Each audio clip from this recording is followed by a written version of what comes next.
వెంకటేశాయ. గురుర్బ్రహ్మ గురుర్విష్ణు గురుర్దేవో మహేశ్వరః గురుః సాక్షాత్ పరం బ్రహ్మ తస్మై శ్రీ గురవే నమః. జటిలం చీరవసనం దండకారణ్యవాసినం మునివేషధరం ధ్యాయేత్ అరణ్యేకాండ ఉత్తమే. శ్రీరామచంద్రపరబ్రహ్మణే నమః. అథ శ్రీమద్ రామాయణే ఆదికావ్యే అరణ్యకాండే 22 సర్గః. తాంస్త్వభిద్రవతో దృష్ట్వా రాక్షసాన్ భీమవిక్రమాన్ ఖరస్యాపి రథః కించిత్ జగామతదనంతరం. పంచవటిలో ఉన్న రామచంద్రమూర్తిని లక్ష్మణస్వామిని మోహించి వారిని తమ వశం చేసుకోవాలి అని భావించిన శూర్పణఖ సీతాదేవికి హాని చేయబోయి లక్ష్మణుని చేత దండించబడి మరి కరుణ్ణి ఆశ్రయించి 14 మందిని తీసుకుని వెళ్ళి రాముడి మీద దండయాత్ర చేయడానికి దాడి చేయడానికి ప్రయత్నిస్తే రాముడు అలవోకగా ఆ 14 మందిని కూడా వధించేశాడు. ఆ తరువాత భయంతో దీనమైనటువంటి స్వరంతో పారిపోయి కరుణ దగ్గరికి వచ్చినటువంటి శూర్పణఖ కరుడిని రెచ్చగొడుతూ రాముడి యొక్క శౌర్యవీర్య పరాక్రమాలను కీర్తిస్తూ నువ్వేమీ చెయ్యలేవు అని చెప్పి కరుణ్ణి చేతకానివాడిగా మాట్లాడుతూ ఎంతో దారుణంగా నిందించే విధంగా మాట్లాడుతుంది. అసలు జనస్థానంలో నీకు ఇక్కడ ఉండే అవకాశము అర్హత యోగ్యత కూడా లేవు సోదరా, కావున నువ్వు ఇక్కడి నుంచి వెళ్ళిపో అని చెప్పి కరుణ్ణి అనేక రకాలుగా దూషిస్తే కరుడు అంటాడు, నీ కోరిక తీర్చకుండా నిన్ను దండించినటువంటి వారిని వధించకుండా ఉంటే ఇక నా పరాక్రమాలు నా సైన్యము ఇంకెందుకు, ఎలాగైనా సరే ఆ రామలక్ష్మణుల్ని దండించి తీరుతాను అని చెప్పి అంటూ తన సేనాధిపతి అయినటువంటి దూషణుణ్ణి పిలిచి సిద్ధం చేయమని అంటే యుద్ధానికి సిద్ధమని చెబితే 14,000 మందిని సిద్ధపరిచాడు దూషణుడు. అందరూ కూడా వారి వారి ఆయుధములను వివిధ రకాలైనటువంటి ఆయుధములు ఏమేమిటో కూడా మనం చెప్పుకున్నాం. రకరకాలైనటువంటి చిత్ర విచిత్రమైనటువంటి ఆయుధములను ధరించి అందరూ కూడా యుద్ధోత్సాహంతో, వారికి యుద్ధము అంటే అంత ఇష్టం అన్నమాట. అందులో ఇతరులను హింసించడము అంటే వారికి పండుగ. అందుకని అందరూ కూడా ఆయా ఆయుధములను ధరించి కరుణితో పాటు సిద్ధమయ్యాడు. ఇంకా చెప్పాలంటే కరుణి కంటే ఉత్సాహంగా వారందరూ కూడా యుద్ధానికి బయలుదేరారు. కరుణికి ఇష్టమైనటువంటి కార్యాన్ని ఆచరించడానికి, కరుణికి ప్రియమును చేకూర్చడానికి ప్రియాణి వాంఛంత్య అశుభి సమీహితం అన్నట్లుగా తమ ప్రాణములు అర్పించైనా సరే కరుణ యొక్క కోరిక తీర్చాలి, కరుణ యొక్క ఆజ్ఞను నెరవేర్చాలి అని చెప్పి బయలుదేరి 14,000 మంది కూడా వారింకా రాముని మీదకు యుద్ధానికి ఆ జనస్థానం నుండి బయలుదేరి వారు ఉత్సాహంగా ముందుకు కదిలితే ఇంకా వారు తమ సైన్యము తమకంటే చాలా గొప్పగా ఉత్సాహంగా ముందుకు కదిలేటప్పటికీ ఇంకా సువర్ణఖచితమైనటువంటి ఆ రథంలో ఉన్నటువంటి కరుడు కూడా తన సారథిని ముందుకు వెళ్ళమని చెప్పాడు. మరి ఆ కరుణు యొక్క రథం కూడా మెల్లమెల్లగా ముందుకు కదులుతున్నది. రాముడితో యుద్ధం చేయటానికి ఈ విధంగా 14,000 మంది రాక్షసులు, కరుడు ఇంకా సకల సంభారములతోటి, యుద్ధ సన్నాహములతోటి, అన్ని రకాల ఆయుధములతోటి శ్రీరాముని మీద దాడి చేయటానికి బయలుదేరారు పంచవటికి. ఇంకా అభిద్రవతః భీమ విక్రమాన్ రాక్షసాన్ దృష్ట్వాతు, యుద్ధోత్సాహంతో తనకంటే ముందే దాడి చేయడానికి పరిగెడుతున్నటువంటి ఆ రాక్షసులందరినీ కూడా చూచినటువంటి కరుడు మరి ఆ ఖరస్య రథ అపి, ఆ కరుణ యొక్క రథం కూడా తదనంతరం వారు ముందు ఆ విధంగా పరిగెడుతూ ముందు వెళుతూ ఉంటే 14,000 మంది వారి వెనకాల కరుణ యొక్క రథం కూడా కించిజ్జగామా కొంచెంగా కదులుతూ ముందుకి నడుస్తూ ఉన్నది. అదేమిటండి మెల్లగా వెళ్ళడము అంటే ఏమి లేదు, 14,000 మంది కూడా రథం ఉన్నటువంటి ప్రాంతం నుంచి అలా ముందుకు వెళుతూ ఉంటే ఆ జనసమర్థంలో అంతమంది రాక్షసుల మధ్యలోంచి రథం ముందుకు కదలడానికి కూడా వేగంగా కదిలేటటువంటి స్థలము కూడా లేదు. అందుకని వారలా ముందుకు పరిగెడుతూ ఉంటే వారి మధ్యలో ఈ రథము మరి ఇతరులకు వారికి హాని కలగకుండా ఈ రథం కూడా మెల్లమెల్లగా ముందుకు కదులుతూ ఉన్నది.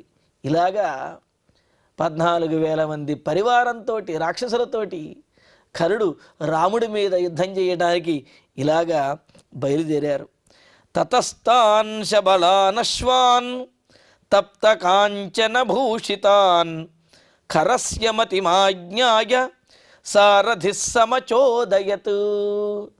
అలా మెల్లగా కదిలి 14,000 మందితోటి ముందుకు వెడుతున్నటువంటి ఆ రథాన్ని కరుడు ఇంకాస్త వేగంగా పోనివ్వమని సారథితోటి చెప్పాడు.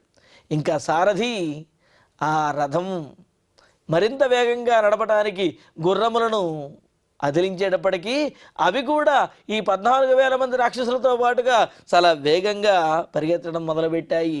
అవి కూడా ముందుకు వెళుతున్నాయి. శబలాన్ సమచోదయతు. చిత్ర విచిత్రమైనటువంటి వర్ణములు కలిగినటువంటివి ఆ అశ్వములు అన్నమాట. అలా చిత్ర విచిత్ర వర్ణములు కలిగిన అశ్వములు అదేవిధంగా ఆ బంగారుమయమైనటువంటి ఆ రథాన్ని అలా ముందుకి తీసుకువెళుతున్నాయి, వేగంగా తీసుకువెళుతున్నాయి. సచోదితో రథ శీఘ్రం ఖరస్య రిపుఘాతినః శబ్దేన పూరయామాస దిశశ్చ ప్రదిశస్తదా. రిపుఘాతినః ఖరస్య సహారథః. శత్రువులను వధించడంలో ఎప్పుడు ధీటైనటువంటి వాడైన ఆ కరుణి యొక్క రథము, ఆ రథము నుండి రథం కదలడం వల్ల వచ్చే ఆ వేగానికి వచ్చినటువంటి ఆ ధ్వని ఏదైతే ఉన్నదో అది దిక్కులకు వ్యాపిస్తూ ఉన్నదిట. అసలు ఆ రాక్షసులందరూ అంత ఉత్సాహంగా ముందుకు పరిగెడుతూ ఉన్నారు. వారి మధ్యలో ఈ రథం కూడా ముందుకి చాలా వేగంగా వెళుతూ ఉన్నది. ఆ హోరులో కూడా అంతమంది రాక్షసుల యొక్క హోరులో కూడా ఈ రథము యొక్క ధ్వని చాలా ప్రత్యేకంగా వినిపిస్తూ ఇంకా అందరూ కూడా మన నాయకుడు కరుడు కూడా బయలుదేరాడనే విషయాన్ని తెలుసుకుని మరింత ఉత్సాహంగా వారు పెద్దగా ఆనందోత్సాహాలతో అరుస్తూ కేకలు పెడుతూ వాళ్ళు ముందుకు వెళుతూ ఉంటే ఈ రథము యొక్క ధ్వని కూడా దిక్కులంతటికి వ్యాపించి ప్రదిశశ్చ ఆపూరయామాస. ప్రదిశశ్చ అంటే దిక్కుల యొక్క మూలలకు కూడా ఈ ధ్వని వ్యాపించేంతగా అంత ఆర్భాటంగా అట్టహాసంగా కరుడు తన సైన్యంతో ముందుకు కదులుతూ ఉన్నాడు. వారు అంత కోలాహలం చేస్తూ ఉన్నారు. ప్రవృద్ధమన్యుస్తు ఖరస్వనః రిపోర్వధార్థం త్వరితో యథాంతకః అచూచుదత్ సారథిమున్నదన్ ఘనం మహాబలో మేఘ ఇవాశ్మవర్షవాన్. ఇంకా కరుణి యొక్క కోపం మరింతగా పెరుగుతూ ఉన్నది. ఎందుకంటే వెళుతున్నటువంటిది యుద్ధానికి, అందులోనూ తన సోదరిని దండించి అలా విరూపకరణం చేసినటువంటి వారిని వధించడానికి. మరొక విశేషం ఏమిటి అంటే ఇక్కడ వెళుతున్నటువంటిది సామాన్యమైన వారి మీద కాదు, దశరథ కుమారులైనటువంటి రామలక్ష్మణుల మీద. కావున ఒకంత మరి ఆ రౌద్రం అనేది మరింత ఎక్కువగా ఉన్నది ఇప్పుడు కరుణ దగ్గర. మరి దాన్ని రౌద్రమని చెప్పాలో లేకపోతే అనుమానంతో వచ్చినటువంటి భయమని చెప్పాలో, భయంతో కూడినటువంటి కోపం అని చెప్పాలో, ఇలాగా ఆ కరుణి యొక్క కోపం మాత్రం చాలా ఎక్కువ. ప్రవృద్ధమన్యు బాగా పెరిగినటువంటి కోపం కలిగిన వాడై ఖరః రిపోహవధార్థం. ఖరస్వనః ఖరః అంటే గాడిద అని అర్థం. సహజంగా గాడిద యొక్క స్వరం ఎలా ఉంటుంది, వినడానికి చాలా దారుణంగా ఉంటుంది, కర్ణ కఠోరంగా ఉంటుంది. అందుకని ఖరస్వనః కఠోరమైనటువంటి ధ్వని కలిగినటువంటి ఖరః కరుడు అనే రాక్షసుడు రిపోహవధార్థం త్వరితః తమ శత్రువులైనటువంటి రామలక్ష్మణుల్ని వధించడానికి త్వరితః తొందరపడుతున్నటువంటి వాడై అక్కడ రథంలో తన పరివారంతో ముందుకు కదిలాడు. త్వరితః మహాబలః, పైగా చాలా గొప్ప బలంతో బలంతో అంటే ఇక్కడ సైన్యము అనే బలంతో అని ఒక అర్థము, స్వతసిద్ధంగా ఆయన కూడా గొప్ప బలవంతుడు అనేది మరొక అర్థం అన్నమాట. ఈ విధంగా మహాసైన్యంతో 14,000 మంది సైన్యంతో మహాబలవంతుడైనటువంటి ఈ కరుడు బయలుదేరాట. ఆయన యొక్క త్వరపడుతూ బయలుదేరినటువంటి తీరు ఎలా ఉన్నదయ్యా అని అంటే, మృత్యువు సమీపించినప్పుడు, లేకపోతే ఆ యమధర్మరాజు మృత్యువు సమీపించినటువంటి వారిని, కాలం తీరినటువంటి వారిని వధించడానికి, వారి యొక్క ప్రాణములు హరించడానికి యమధర్మరాజు ఏ విధంగా అయితే బయలుదేరతాడో, అంటే ఏమాత్రం ఆలస్యం చేయకుండా వారి ప్రాణములు తీసుకోవాలి అని యమధర్మరాజు ఏ విధంగా అయితే బయలుదేరతాడో, అదేవిధంగా ఇక్కడ కరుడు తన సైన్యంతో రామలక్ష్మణుల మీద యుద్ధం చేయడానికి ఆ విధంగా ఇక్కడ బయలుదేరాడు అని అంటున్నాడు. పైగా మరో విశేషం కూడా చెబుతూ ఉన్నారు ఇక్కడ. ఏమని? అశ్మవర్షవాన్ మేఘ ఇవా.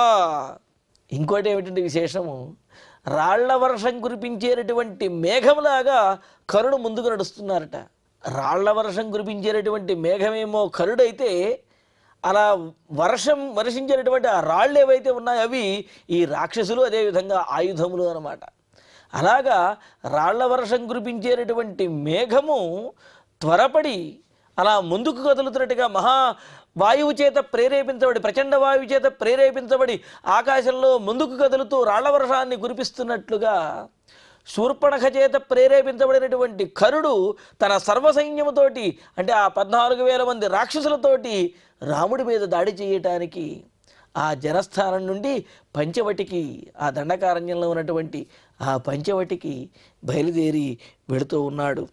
ప్రవృద్ధమన్యుస్తు ఖరస్వనః రిపోర్వధార్థం త్వరితో యథాంతకః అచూచుదత్ సారథిమున్నదన్ ఘనం మహాబలో మేఘ ఇవాశ్మవర్షవాన్ అని అంటూ ఇక్కడ మహాబలః అంటే మహావాయువు చేత ప్రేరేపించబడినటువంటి మహామేఘము, రాళ్ల వర్షాన్ని కురిపించే మేఘములాగా అచూచుదతు, మరి తన రథాన్ని, సారథిని ప్రేరేపిస్తూ కరుడు అలాగా ముందుకు కదులుతూ ఉన్నాడు రాముడి మీద యుద్ధం చేయడానికి. దీనితోటి మనకు 22వ సర్గ పూర్తవుతున్నది. 23వ సర్గ ప్రారంభించుకుందాము. అథ శ్రీమద్ రామాయణే ఆదికావ్యే అరణ్యకాండే 23వ సర్గః. తస్మిన్ యాతే జనస్థానాత్ అశివం శోణితోదకం అభ్యవర్షన్ మహామేఘః తుములో గర్ధభారుణః. ఇంకా కరుడు యుద్ధానికి బయలుదేరినప్పుడు అక్కడ ప్రకృతి ఏ విధమైనటువంటి శకునములను సూచిస్తున్నది, కరుడికి ఎదురుపడినటువంటి శకునములు ఎటువంటివి, ఆ శకునములన్నింటినీ కూడా ఈ 23వ సర్గలో తెలియజేశాడు. ఆ శకునములను బట్టే తెలుస్తుంది కరుడికి ఏం జరగబోతున్నదో అని చెప్పి. చూడండి ఇక్కడ ఇంకా తస్మిన్ జనస్థానాత్తు యాతే, కరుడు ఆ జనస్థానంలో తన పరివారంతో ఆ రథంలో బయలుదేరి యుద్ధానికి వెళుతూ ఉంటే గర్ధభారుణ తుముల మహామేఘ. గర్ధభారుణ అంటే గాడిద వంటి రంగు కలిగినటువంటి మేఘము, పూర్తిగా నల్లనైనటువంటి మేఘము అంటే అది కూడా ఇబ్బందికరమైంది ఏమీ కాదు. కానీ అటు నలుపులో కూడా గాడిద వర్ణము వంటి నలుపు ఏదైతే ఉందో ధూసర వర్ణము అనొచ్చు. ఆ ధూసర వర్ణంతో కూడినటువంటి మేఘము ఒక మేఘము చేత ఆవృతమై కనుక ఉన్నట్లయితే అది దుశ్శకునముగా మనం గ్రహించాలన్నమాట. అటువంటి మేఘము అశివం, అశుభకరమైనటువంటి సూచనలు ఇస్తూ అశుభకరంగా గర్జిస్తూ ఆ మేఘం ఏం చేస్తున్నది, ఆకాశంలో శోణితోదకం అభ్యవర్షతు, రక్తపు నీటిని వర్షిస్తూ ఉన్నదన్నమాట. సహజంగా అయితే ఏదైనా ప్రయాణానికి బయలుదేరుతూ ఉన్నప్పుడు గట్టిగా మేఘములు గర్జిస్తూ అలా వర్షం పడుతూ ఉన్నదంటే కనుక వర్షం పడుతున్నది, వర్షం తగ్గిన తర్వాత బయలుదేరదు కానీ కొంతసేపు ఆగండి అని చెప్పి ఆ శకునాన్ని చూచి ఆపుతారు. అది సాధారణంగా ఉన్నటువంటి శకునం. అయితే ఇక్కడ అలా సామాన్యమైనటువంటి దుశ్శకునం కాదు, చాలా దారుణమైనటువంటి దుశ్శకునం అనేది ఇక్కడ కరుడు యుద్ధానికి బయలుదేరినప్పుడు కనిపించిందనమాట. ధూసర వర్ణం కలిగినటువంటి మేఘము రక్తపు వర్షాన్ని కురిపిస్తూ ఉన్నది. మరి అటువంటి రక్తపు వర్షం కురిచింది అంటే ఆ సందర్భంలో యుద్ధానికి బయలుదేరినటువంటి వారికి మరణం అనేది ప్రాప్తిస్తుంది అనేది అందులో ఉన్నటువంటి సూచన అన్నమాట. మరి కరుడు బయలుదేరినప్పుడు అటువంటి ఉత్పాతములే ఆకాశంలో కనిపించాయి. ఆ విధంగా రక్తపు వర్షం పడింది. నిపేతుస్తురగాస్తస్య రథయుక్తా మహాజవాః సమే పుష్పచితే దేశే రాజమార్గే యదృచ్ఛయా. అలాగే తస్య రథయుక్తాః తురగాః, ఆ కరుణి యొక్క రథానికి కట్టేసినటువంటి చిత్ర విచిత్ర వర్ణములు కలిగినటువంటి గుర్రములు సాధారణమైనటువంటి చదునుగా ఉన్నటువంటి పుష్పములు ఉన్నటువంటి మార్గంలో వెళుతూనే ఉన్నటువంటి జారిపడ్డాయిట అవి. చూడండి అక్కడ సమే దేశే రాజమార్గే యదృచ్ఛయా నిపేతు. సహజంగా ఎత్తుపల్లాలుగా ఉన్నటువంటి రాళ్ళు కలిగినటువంటి ప్రదేశంలో ఆ రాయి మీద కాలేసి జారిపడింది అంటే ఏదో కాలు బెడిసి పడిందండి, రాయి మీద కాలేయటం వల్ల మార్గం అటువంటిది అని చెప్పి అనుకోవచ్చు. కానీ సమంగా ఉన్నటువంటి ప్రదేశంలో ఈ గుర్రములు వెళుతూ ఉన్నట్టుండి జారిపడ్డాయట. అంటే ఏమిటి, అక్కడ ఎదురుచ్ఛయా అని చెప్పి అంటున్నారు. ప్రత్యేకమైనటువంటి జారి పడటానికి ప్రత్యేకమైన కారణమో, లేకపోతే రాయి తగలటమో, గొయ్యిగా ఉండటమో, అంటే గోతులుగా ఉండటమో ఇవేమీ లేదు. సమతలమైనటువంటి ప్రదేశంలో వెళుతున్నటువంటి ఆ గుర్రములు, రథానికి కట్టినటువంటి ఆ గుర్రములు ఒక్కసారిగా జారిపడ్డాయి. జారిపడి మళ్ళీ లేచాయి. కానీ ఆ జారి పడటం అనేది అది దుశ్శకునం అన్నమాట. అందుకనే ఏదైనా ప్రయాణానికి వెళుతున్నప్పుడు అలా బయటకు వచ్చి జారిపడటమో, లేకపోతే ఏదైనా దెబ్బ తగిలింది అంటే కనుక నాయనా కాసేపు ఆగి వెళ్ళు, లేకపోతే ఇంట్లోకి వచ్చి మంచినీళ్ళు తాగు వెళ్ళు అని అంటుంటారు. ఎందుకు అంటే ఆ వెళ్ళేటటువంటి కార్యము అది సఫలమవుతుందా అవదా అని, లేకపోతే వెళ్ళేవారికి ఏదైనా అపాయం కలుగుతుందేమోనన్న సూచనను ఆ దుశ్శకునం అనేది సూచిస్తుంది. అందుకనే ఆ సందర్భంలో ఆ వెళ్ళడం ఆగి ఒకసారి మళ్ళీ వెనక్కి వచ్చి ఇంట్లో కూర్చుని మంచినీళ్ళు తాగి వెళ్ళమని చెబుతుంటారు పెద్దలు. అందుకనే అంటే ఆ దుశ్శకున దోషం తొలగిపోవటానికి ఈ విధంగా చేస్తూ ఉంటారన్నమాట. మరి ఇక్కడ ఆ యుద్ధానికి బయలుదేరినటువంటి కరుణ యొక్క రథానికి కట్టినటువంటి గుర్రములు సమతలమైనటువంటి ప్రదేశంలో వెళుతూ జారిపడ్డాయి. సహజంగా అయితే ఇవి అడవిలో కూడా స్వైర విహారం చేస్తూ వెళ్ళగలిగినటువంటి గుర్రములవి.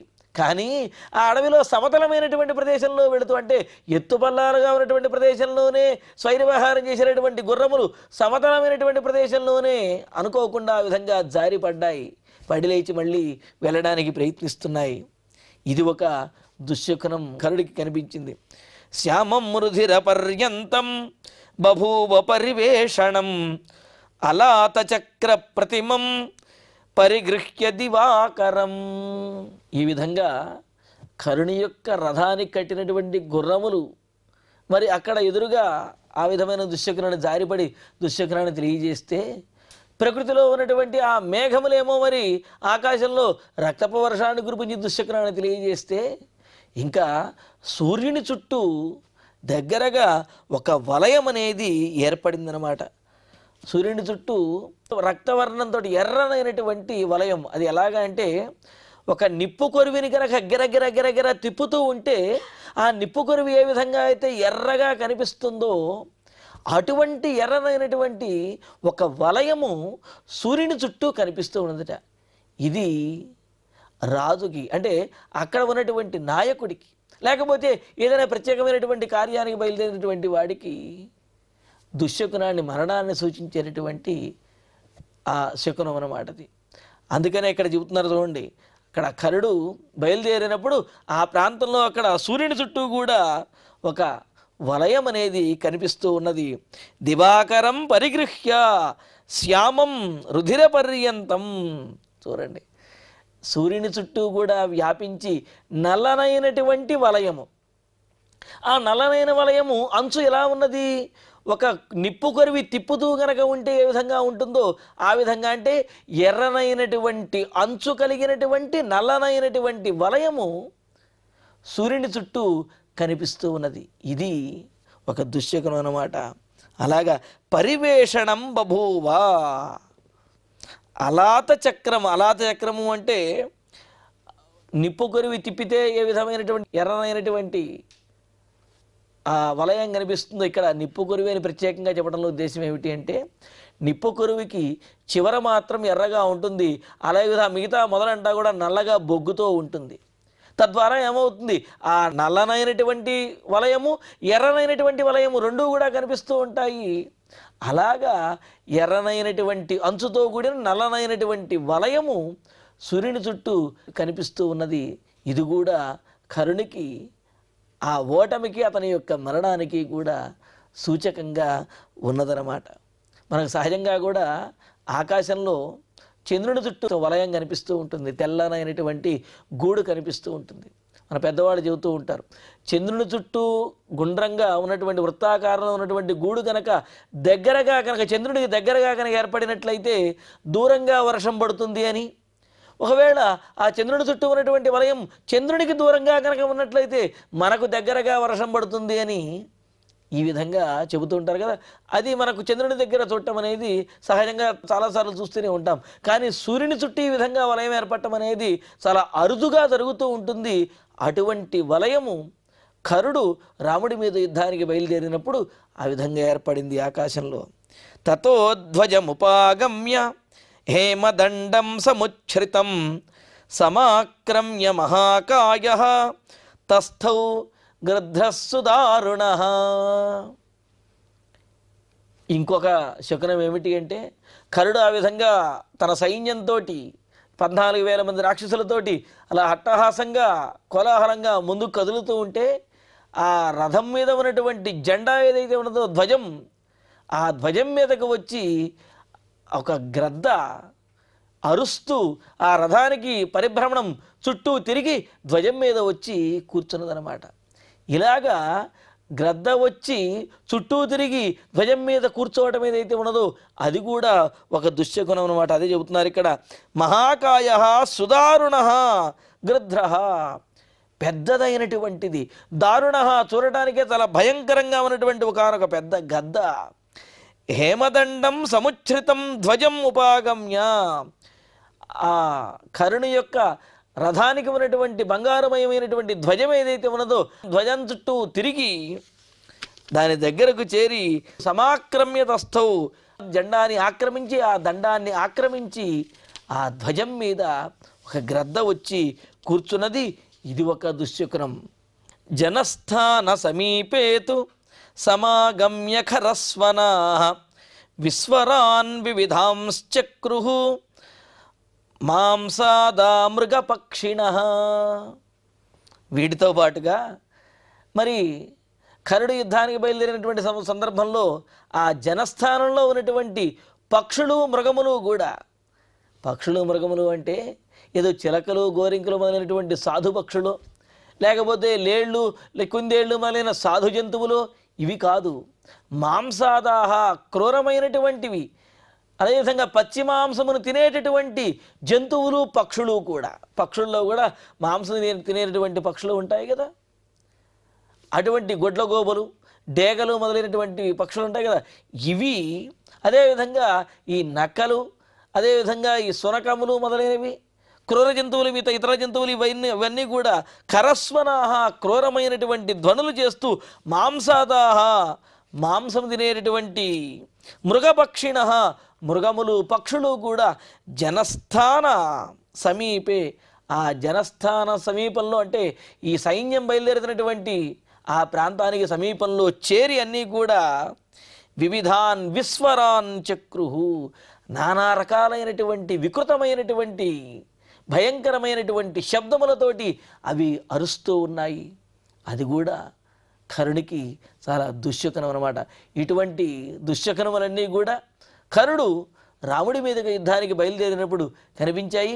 మరి ఈ దుశ్శకునములన్నీ చూసినటువంటి కరుడు ఏమనుకున్నాడు, ఆ తర్వాత ఏం జరిగింది అనే విశేషాలను తరువాతి ప్రవచనంలో తెలుసుకుందాము. ఇక ఇప్పుడు శ్లోకాలను పారాయణ చేసుకుందాము. తాంస్త్వభిద్రవతో దృష్ట్వా రాక్షసాన్ భీమ విక్రమాన్ ఖరస్యాపి రథః కించిత్ జగామ తదనంతరం తతస్తాన్ శబళానశ్వాన్ తప్త కాంచన భూషితాన్ ఖరస్య మతిమాజ్ఞాయ సారథిః సమచోదయత్ సచోదితో రథః శీఘ్రం ఖరస్య రిపుఘాతినః శబ్దేన పూరయామాస దిశశ్చ ప్రదిశస్తదా ప్రవృద్ధమన్యుస్తు ఖరః ఖరస్వనః రిపోర్వధార్ధం త్వరితో యథాంతకః అచూచుదత్సారథిమున్నదన్ ఘనం మహాబలో మేఘ ఇవాశ్మవర్షవాన్. ఇత్యార్షే శ్రీమద్ రామాయణే ఆదికావ్యే అరణ్యకాండే 12వ సర్గః. అథ శ్రీమద్ రామాయణే ఆదికావ్యే అరణ్యకాండే 13వ సర్గః.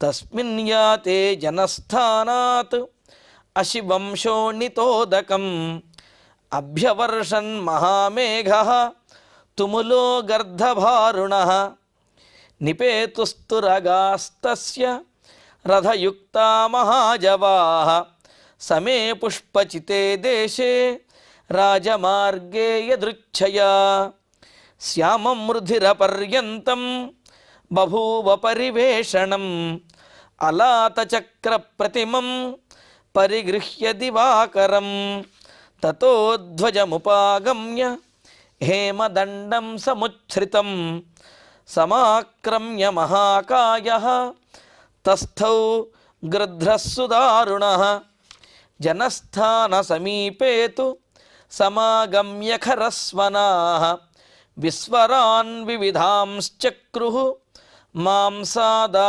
మృగపక్షిణః. ఇత్యార్షే శ్రీమద్ రామాయణే ఆదికావ్యే అరణ్యకాండే 13వ సర్గే 5 శ్లోకాః. ఇక ఇప్పుడు క్షమాప్రార్థన మంగళాంతంగా ఈనాటి ప్రవచన పారాయణ కార్యక్రమాన్ని పరిపూర్ణం చేసుకుందాం. యదక్షరపదభ్రష్టం మాత్రాహీనం తు యద్భవేత్ తత్సర్వం క్షమ్యతాం దేవ నారాయణ నమోస్తుతే.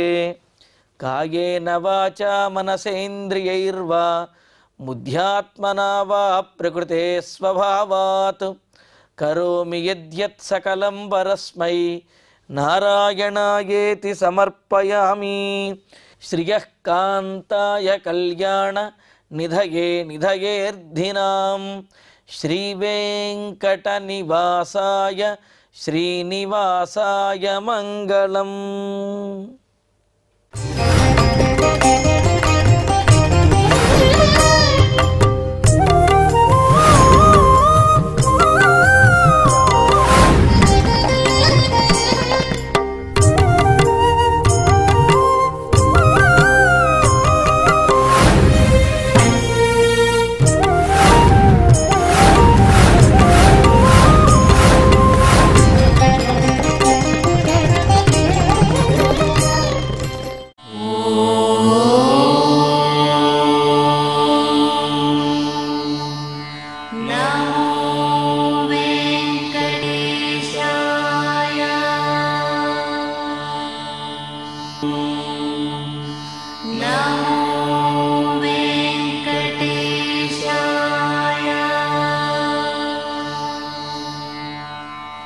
Oh